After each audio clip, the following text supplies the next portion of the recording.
السلام علیکم ورحمۃ اللہ وبرکاتہ۔ الحمد للہ رب العالمین والصلاة والسلام علی رسوله الکریم وعلى من تبعهم بإحسان إلى يوم الدين، أما بعد، أعوذ بالله من الشيطان الرجيم، بسم الله الرحمن الرحيم، إن الصلاة تنهى عن الفحشاء والمنكر۔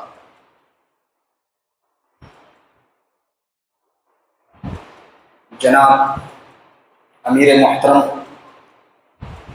مہمانان نظام، علماء اکرام اور معزز حاضرین،